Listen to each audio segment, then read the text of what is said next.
Oi pessoas, meu nome é Vitória e você está no canal A Teoria das Laranjas e hoje eu vim conversar com vocês sobre as melhores leituras que eu fiz no ano de 2021. E separei esse vídeo em duas partes, ou quatro se você preferir.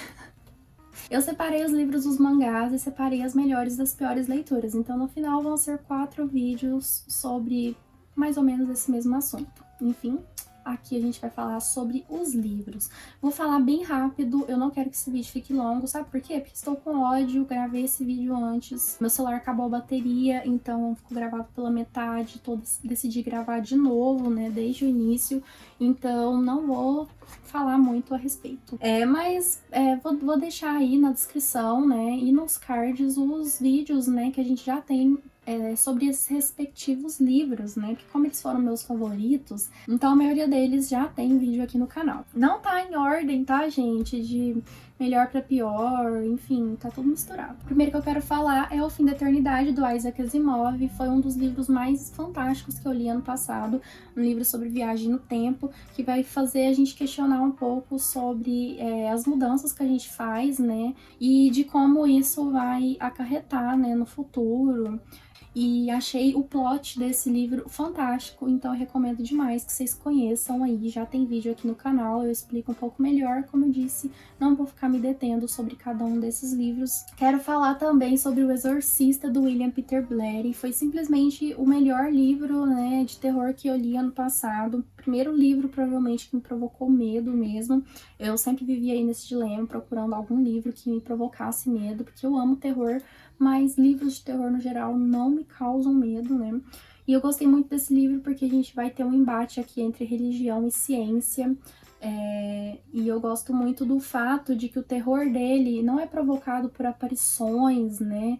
Por seres sobrenaturais, digamos assim, é muito mais pela dúvida que você fica. Será que essa personagem aqui tá realmente possuída por um demônio, né? Porque é sobre isso o Exorcista, vai ter um exorcismo aqui, talvez.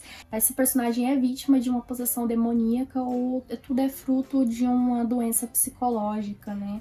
Então eu gostei muito do desenvolvimento de mundo, do desenvolvimento de personagens, eu gostei muito mesmo dessa história e é por isso que esse livro tá aqui. Foi um dos primeiros livros que eu li em 2021. Também está aqui nessa lista Fahrenheit 451, do Ray Bradbury, e esse livro tá aqui principalmente porque eu achei muito bonito a forma com que os livros são mencionados aqui, com o papel, né, a importância que os livros têm aqui dentro. Nesse universo, as pessoas vivem num governo autoritário, né, onde o acesso ao conhecimento ele é proibido. Os livros não são permitidos dentro dessa sociedade e existem os bombeiros, inclusive nosso personagem principal é um bombeiro, mas acontece que os bombeiros aqui dentro, eles têm um papel diferente do papel que eles têm na nossa sociedade, né? Ao invés de apagar os fogos, eles ateiam fogos às coisas, né? Principalmente ateiam fogos a livros, né? Ateiam fogos àquelas casas cujas pessoas têm guardado alguma coisa que vai contra o governo, né? Que é o acesso ao conhecimento. E em determinado momento, uma personagem, né, a vizinha do nosso personagem principal, a Clarice, ela vai começar a questionar ele sobre o motivo dele atear fogo aos livros, o motivo daquele universo, né, daquela sociedade atear fogo aos livros. E o porquê que ele faz isso, se ele nunca se questionou o que os livros têm, o que os livros podem oferecer para as pessoas. E depois de muitas conversas, ele começa a se questionar realmente e vai mudar toda a história, né, todo o curso da história a partir do momento que ele começa a se questionar a respeito disso. Eu acho muito bonito esse livro e é por isso que ele está aqui, amo demais. Eu li também, uma das primeiras leituras do ano também, foi o Duna, do Frank Herbert, e esse livro tá aqui principalmente porque eu gostei muito de ver a forma com que as questões ambientais são abordadas, né, das reflexões que ele vai gerar na gente, porque aqui a gente tá em um planeta que é Arrakis, e esse planeta, ele é basicamente um deserto, né? O consumo dentro desse planeta de qualquer coisa, água, alimentos, ele vem de uma forma diferente, né? Porque você tem que poupar mais, né? Porque tem a escassez. Então ele gera muitas reflexões e também te faz questionar se em algum momento esse planeta já foi, quem sabe, igual a Terra, um planeta com vasta água, né? Mas eu acho que talvez, isso é uma interpretação totalmente minha, se talvez o Frank Herbert ele não tivesse mostrando pra gente que a Arrakis pode ser o nosso futuro. Mas aqui a gente tem um personagem muito importante também que vai para esse planeta e ele chega lá como uma espécie de messias, né? As pessoas começam a crer nele, crer que ele tem alguns dons que pode salvar aquele planeta, quem sabe. Então, para além dessas questões ambientais que eu acho muito legal aqui dentro, a gente tem também a questão da religiosidade, né? De como surgem esses messias, né? Esses messias como surgem essas grandes personalidades que mudam toda a sociedade, né? Por causa das questões religiosas mesmo, por causa da fé e tal. Li também Sagarana do João Guimarães Rosa. Eu sei que eu prometi um vídeo falando só sobre Guimarães Rosa, ainda não trouxe, mas vou trazer. Estou me preparando psicologicamente para esse momento, porque eu vou ter que estudar muito, né? Porque, enfim, eu não sou uma especialista em Guimarães Rosa, né? Tive algumas disciplinas que mencionavam, que a gente trabalhou alguns contos, mas eu não sou nenhuma especialista.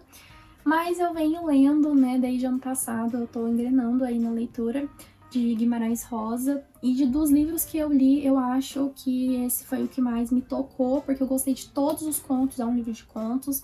Gostei de todos os contos, achei cativante. Eu acho que tem a marca registrada do Guimarães Rosa, que é toda a questão da regionalidade que ele traz, da linguagem, uma prosa meio poética, com uma escrita, né, muito própria, muito próxima ali da fala, da contação de histórias. Tem toda uma questão mística ali também, que envolve as histórias dele, né, porque vem muito das lendas que a sociedade tem, né, no caso da região que ele está narrando, que é ali Minas Gerais, né, eu esqueci exatamente qual é a região de Minas que ele trata aqui, mas eu sei que é Minas.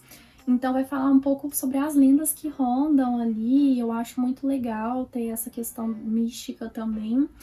E, enfim, eu acho que é uma ótima porta de entrada para o universo do Guimarães Rosa, principalmente se você quer entrar por meio dos contos, porque a gente tem algumas novelas, né? E a gente tem também o Grande Sertão Veredas, que é o romance, pelo qual eu não recomendo que você comece, porque eu acho que você vai desanimar. Mas se você quer adentrar por meio dos contos e não por meio das novelas, eu recomendo que você comece por Sagarana. Eu acho que é aqui que você vai se encantar, ou não, pelo Guimarães Rosa, mas eu acho que se não for por isso daqui, talvez não seja por nenhum outro meio. Mas enfim, vou vir falar só sobre Guimarães Rosa com vocês, tá? Eu li também, gente, 2 livros de uma autora super hypada, que todo mundo fala e eu zoava, falava, não pode ser bom, não tem como ser tão bom assim. Quer dizer, gente, eu tenho preconceitozinho com esses livros contemporâneos hypados, mas eu sei que tem um motivo, né? A escrita da autora é cativante e tal, mas eu não imaginava que eu ia gostar tanto assim a ponto dele estar aqui numa retrospectiva onde eu falo sobre os melhores livros que eu li em 2021, né? Tô falando da Taylor Jenkins Reid. Eu li o Daisy Jones and the Six dela e eu li o Sete Maridos de Evelyn Hugo. Eu acho que você já sabe do que se trata essas 2 histórias. Se você gosta de livros, provavelmente você sabe, porque todo mundo já falou sobre esses livros. Provavelmente você já leu esse livro. Mas aqui, em ambos esses livros, a gente vai ter toda uma questão nostálgica pela história se passar ali na década de 80, aproximadamente, de 70, né? Daisy Jones vai se passar principalmente ali na década de 70. Então, a gente tem um contraponto entre os dois. Em Daisy Jones, a gente vai ver muito da cultura e do que estava acontecendo no universo musical ali, né? E em Sete Maridos de Evelyn Hugo, a gente vai ver do que estava acontecendo na cultura cinematográfica, né? O que estava rolando ali por trás dos holofotes de Hollywood, principalmente. Então a gente vai ter muito romance, a gente vai ter muito drama. Em Daisy Jones, principalmente, a gente vai ter muitas partes meio pesadas ali por mostrar uso de drogas, uso de bebida alcoólica, mas tudo isso vai trazer uma vibe muito nostálgica para quem curte livros que se passam nessa época. Então, se você quer saber um pouco mais, vai assistir aos vídeos, né? Ao vídeo, na verdade. Eu fiz um vídeo sobre os Sete Maridos de Evelyn Hugo. E ainda não fiz um vídeo sobre Daisy Jones, mas posso pensar em fazer isso, tá, gente? Porque foi um livro realmente que foi muito bom. Ele não foi tão bom quanto os Sete Maridos de Evelyn Hugo. Eu acho que os Sete Maridos de Evelyn Hugo, ele provocou umas coisas muito doidas em mim, eu gostei demais. Li também o Labirinto do Fauno, que foi idealizado pelo Guilherme Del Toro por meio do filme, né, que é muito famoso, e depois, posteriormente, transformado em livro narrativo pela Cornélia Funke, que inclusive é uma grande fã da história. E esse livro aqui é um livro de fantasia, que a gente vai ter como personagem principal uma criança, mas ao contrário de muitos livros que tem como protagonista criança, né, crianças no geral, esse daqui ele não vai amenizar as coisas, é um livro muito pesado, porque só o plano de fundo dele, né, o plano histórico, é ali 1940, na Espanha fascista, governo de Franco, então você já sabe que a coisa é bem cabulosa mesmo. E essa personagem, ela perdeu o pai, a mãe dela se casou novamente com um oficial, né, do governo fascista. Ela vai morar ali com ele no campo, né, numa região ali rural, e ela vai se deparar em algum determinado momento com umas lendas, né, um universo fantástico ali que é o mundo subterrâneo, né, ela se depara com um fauno, e esse fauno conta para ela que existe um mundo subterrâneo e que existe ali uma princesa que fugiu desse mundo e foi pro mundo dos humanos, e que essa princesa tá vagando ali até hoje. E mais, que essa princesa pode ser ela, Ofélia, que ela esqueceu de todas as memórias dela, né, do passado. E então ele vai dar algumas tarefas para ela executar. E se ela for bem sucedida, ela vai conseguir retornar pro mundo subterrâneo. E por fim, gente, não é por fim. Tem mais um livro que eu não tenho ele físico, calma. Li também o Novembro de 63 de Stephen King, e esse livro é um romance histórico porque ele vai falar um pouco sobre a história de Kennedy, né, que foi o presidente dos Estados Unidos que foi fuzilado, né, foi morto, assassinado, lá em novembro de 63. Então, o Stephen King ele vai ter todo um trabalho bibliográfico aqui para analisar mesmo a história, porque nunca se soube realmente quem foi que matou Kennedy. Então, eu acho que o Stephen King ele fez todo um trabalho, a gente tem que reconhecer o trabalho dele, né, trabalho de estudo mesmo, histórico. E para além disso, a gente tem toda uma questão da ficção científica, porque envolve viagem no tempo. O nosso personagem principal, ele vive em 2011, se não me engano. Em determinado momento, ele vai descobrir uma forma de voltar no tempo. E a pessoa que conta para ele essa forma de voltar no tempo começa a induzir ele a voltar no tempo para mudar um aspecto específico, que é a morte de Kennedy, né? Ele acha que sabe ali quem foi que matou Kennedy, então ele tenta fazer esse personagem, né? Tenta levar esse personagem a mudar esse passado, porque ele acha ali que todo mundo teria sido diferente, né? Se Kennedy não tivesse morrido, muitos confrontos, muitas guerras teriam sido evitadas, teria feito bem para todo mundo, não só para os Estados Unidos. E então esse livro vai trazer algumas reflexões também, né? Porque tem muito romance, tem muito drama, mas relacionado a esse aspecto específico, a gente vai ser levado a questionar o quanto essa interferência, né, pode mudar todo o curso da história, né?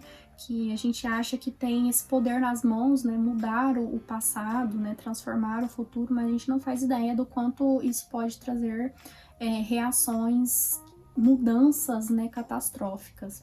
Então, gostei muito desse livro, eu acho que é um dos melhores do Stephen King, e não tem vídeo aqui no canal, mas se vocês quiserem eu posso programar isso, né, então é isso. E o último livro, o 10º livro no caso, é o Toda Luz que Não Podemos Ver. Eu não sei o nome do autor, eu esqueci, porque eu não tenho esse livro físico, eu vou deixar a capinha em algum lugar. E esse livro tem como pano de fundo a Segunda Guerra Mundial. E eu quero dizer que, primeiramente, eu não costumo gostar desses livros sobre Segunda Guerra Mundial, sobre guerras no geral, porque eu acho que eles têm muita violência gratuita, muita violência gráfica, sabe? E eu não costumo gostar muito desses livros viscerais, ainda mais quando envolvem histórias que aconteceram, né, realmente. Então eu não costumo ler esse tipo de livro, mas esse livro ele não possui essas violências gratuitas, ele tem os seus altos e baixos ali, porque precisa ter, né, para retratar de uma forma mais verossímil o momento histórico em que eles passam, que é a Segunda Guerra Mundial, mas eu acho que ele traz as coisas de uma forma muito singela, assim, que me tocou muito. A gente vai ter 2 personagens principais, eu esqueci o nome deles agora, mas a gente tem uma menina francesa, a gente vai retratar a história desde a infância deles até o início da idade adulta, e a gente vai ter essa menina francesa, ela morava em Paris, se não me engano, ela vai com o pai ali pra uma cidade, que eu esqueci também que lugar fica, para se refugiar quando a guerra chega mesmo na França. Em contraponto, a gente tem ali um garoto, né, que ele é alemão. Em determinado momento, ele vai ser chamado, né, para treinar, para uma escola, para transformar ele em um soldado, né. E eu gosto muito do fato de que essa história não tenta muito te mostrar bem e mal. É mais sobre como que as situações te levam, né, a fazer determinadas coisas. Então, esse aspecto também me encantou muito nesse livro. E eu também gosto de como tudo vai se entrelaçar em algum momento, né? A história desses dois, o porquê que tá mostrando esses dois. Gostei muito dessa história, foi um favorito, né, também. E é por isso que esse livro tá aqui. Eu falei isso milhões de vezes, né, gente? Por isso que esse livro está aqui. É por isso que esses livros estão aqui. É isso, gente. Esses foram os 10 livros que eu mais gostei de ler, né, em 2021. Deixo aí as minhas recomendações. Me deixem nos comentários quais foram os seus livros favoritos de 2021. Eu vou adorar saber e talvez pegar as suas indicações, né? Enfim, não se esqueça de se inscrever no canal se você ainda não for inscrito, de deixar o seu like, o seu comentário. E é isso. Um beijo e até mais!